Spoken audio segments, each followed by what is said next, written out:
महिलाओं को अधिकार देने का, महिलाओं की शक्ति का उपयोग करने का वो काम शायद ईश्वर ने ऐसे कई पवित्र काम के लिए मुझे चुना है।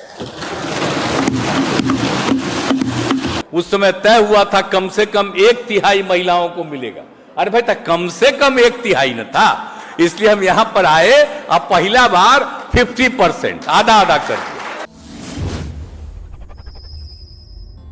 नरेंद्र मोदी ने कहा कि महिला आरक्षण बिल को लोकसभा और राज्यसभा में पेश करने की कोशिश पहले कई बार हुई, परंतु पार्लियामेंट भवन से बिल को पास करने का काम पूरा किया जाएगा।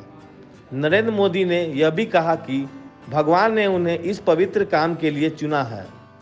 महिला आरक्षण के संबंध में बहुत चर्चाएं हुई हैं, बहुत वाद विवाद हुए हैं। महिला आरक्षण को लेकर संसद में पहले भी कुछ प्रयास हुए हैं। 1996 में इससे जुड़ा बिल पहली बार पेश हुआ था। अटल जी के कार्यकाल में कई बार महिला आरक्षण का बिल पेश किया गया, कई बार, लेकिन उसे पार कराने के लिए आंकड़े नहीं जुटा पाए और उसके कारण वो सपना अधूरा रह गया। महिलाओं को अधिकार देने का, महिलाओं की शक्ति का उपयोग करने का वो काम शायद ईश्वर ने ऐसे कई पवित्र काम के लिए मुझे चुना है। नीतीश कुमार ने इस समय यह कहा कि यह बिल पहली बार जब संसद में रखा गया था तब वे भी सांसद थे।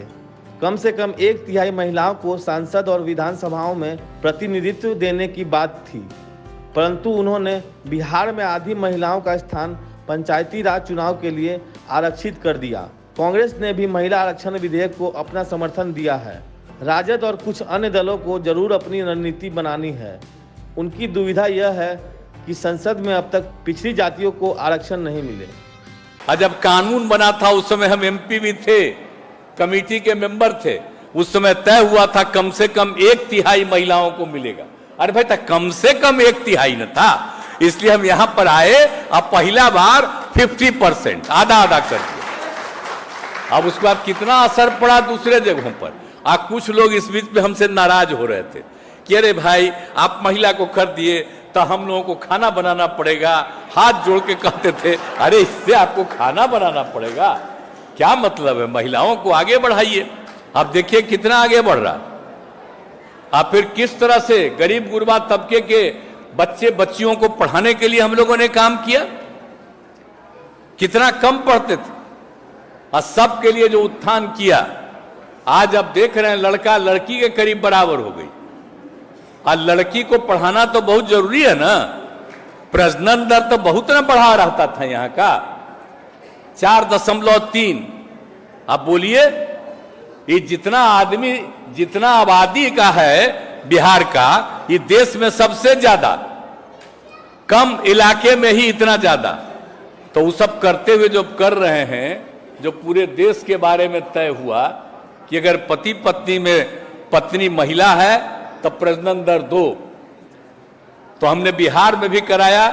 तो पति पत्नी में पत्नी भी अगर पास की हुई है मैट्रिक तो हुआ 2, और उसके बाद उसके आगे का किया गया इंटर पास, उसके आगे पास, तो देश भर का निकला 1.7 और बिहार का निकल गया 1.6।